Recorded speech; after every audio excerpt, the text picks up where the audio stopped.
I found out the baby I had been assigned was 16 months old, and to me, that was a big shock. I thought I was going to get a baby assigned between 6 and 9 months old, and to me, 16 months old was pretty different. I mean, she'd probably be walking already, and I hadn't baby-proofed the house, and all the books I got were about infants.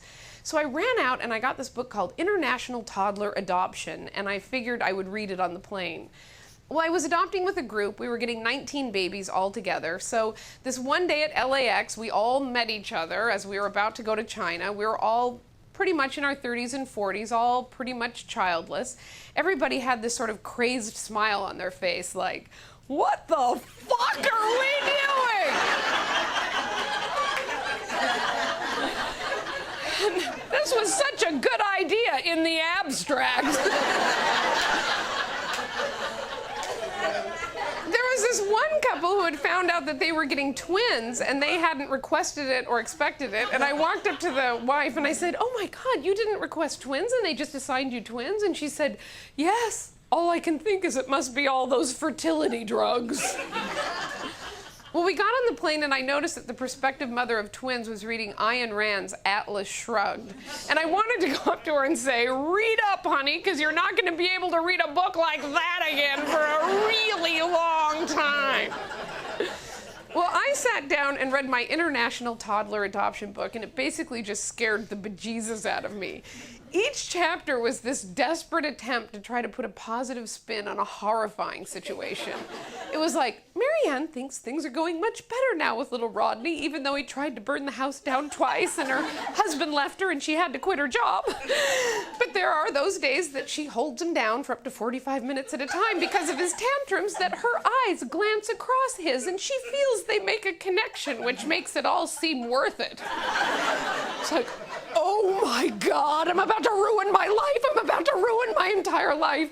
And I finally had to peel myself off the ceiling of the plane and calm myself down and get myself to that place of, okay, universe, I'm just going to handle whatever you give me. I'm just going to handle whatever happens. Well, we got to China, and our Chinese adoption facilitators told us to go to our hotel room, come to ballroom tomorrow morning at 10, we give you babies. Okay. So we all dutifully arrived at the ballroom the next morning at 10, and the way the Chinese have decided to give you the babies, I personally think is just awful. They sort of herd you all onto one side of a ballroom, and then they call your name, and then you go to the other side of the room, and then from behind that person's head, through a door, comes another person with the baby, so that basically the entire group sees the baby before you do. And I kept thinking, how could you not be scanning the crowd for...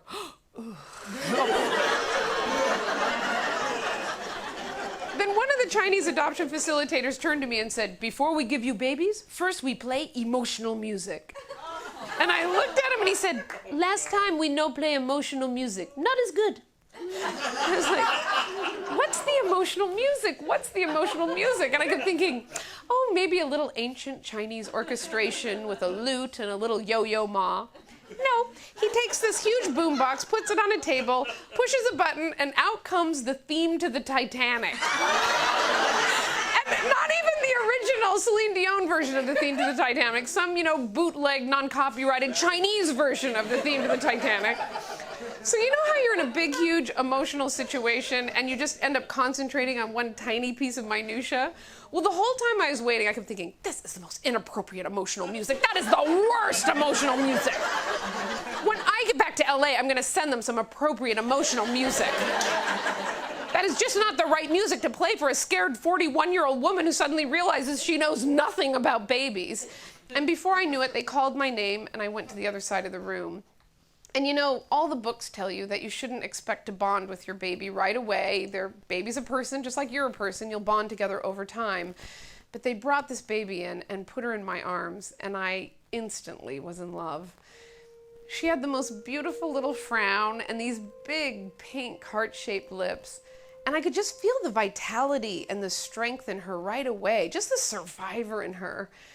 And she immediately fell asleep in my arms like, okay, this is all too much for me. I'm just gonna check out now. And that made me love her even more because I've done that too. Well, I took her to our hotel room and I put her on the bed and I changed her diaper and I tried to act like I halfway knew what I was doing.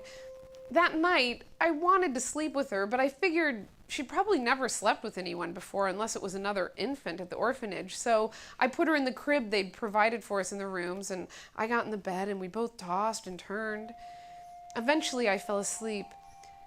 I remember waking up in the middle of that night and seeing her standing there in her little crib with her hands grasping the rails, just staring at me with these piercing eyes. I looked up at her and said, "Well, here we go, baby."